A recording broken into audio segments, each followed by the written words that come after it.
reaction emotion.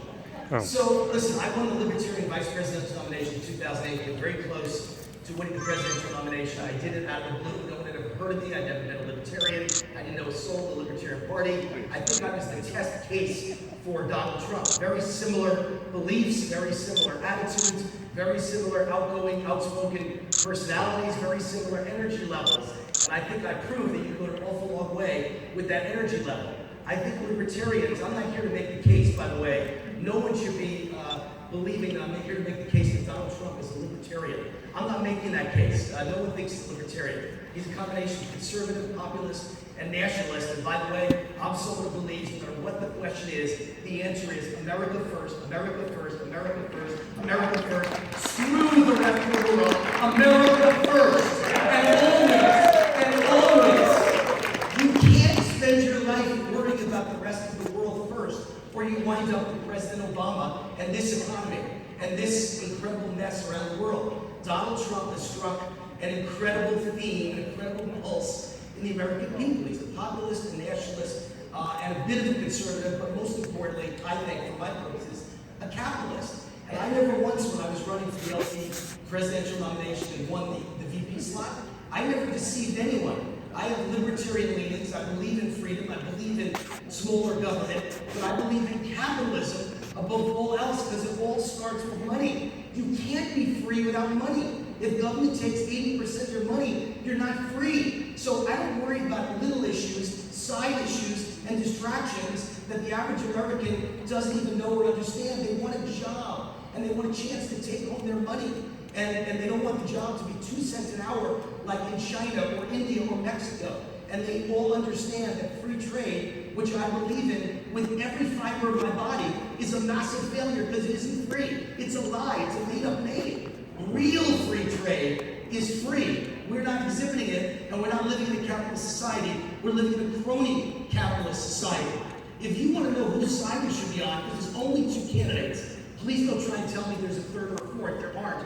It's either Hillary or it's Donald Trump. Hillary accepted $19 million in speaking fees from Goldman Sachs and the biggest corporations on Wall Street, and they hate Donald Trump's guts. If you're a libertarian, you may disagree with Donald Trump on many issues. There's a multitude of things I disagree with Donald Trump on, especially as an example, eminent domain. But in the end, the guy or the gal who takes $19 million from Goldman Sachs is beholden to big business in Wall Street. Now, I founded in the early 2000s the Nevada chapter of the Republican Jewish Coalition. That was before I joined the LP. And the Republican Jewish Coalition is literally the most powerful organization in the entire United States for its size.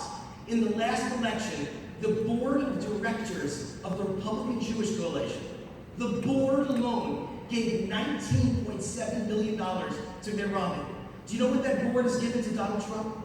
$5,400.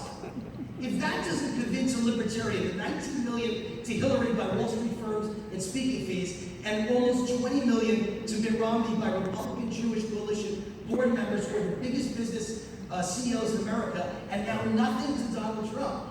Aren't you getting the picture, folks? This is about the little guy against the giant corporations and big government. And Donald Trump will always fight on behalf of the little guy. Last thing I want to say in this opening salvo, I wrote a book called The Murder of the Middle Class about all of this. And it was 3 years ago. And this book has an entire chapter in it devoted to the perfect Republican candidate for president. And I described that candidate as someone who was a conservative combined with a nationalist, combined with a populist, combined with a television star, preferably a reality TV star, combined with a celebrity, combined with a showman, combined with a capitalist businessman. And you know what? Central casting said Donald Trump. He is the perfect candidate for President of the United States.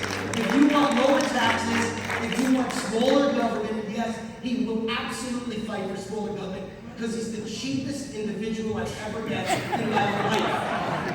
I devoted my life to Donald Trump 24 hours a day, 7 days a week, and I've yet to get a check for $1. He doesn't spend money. Donald Trump is the tightest guy in the world, and that's how he's going to run this country. And you look at the other side, Hillary Clinton and Obama, they spend not millions, not billions, trillions, and it's your money.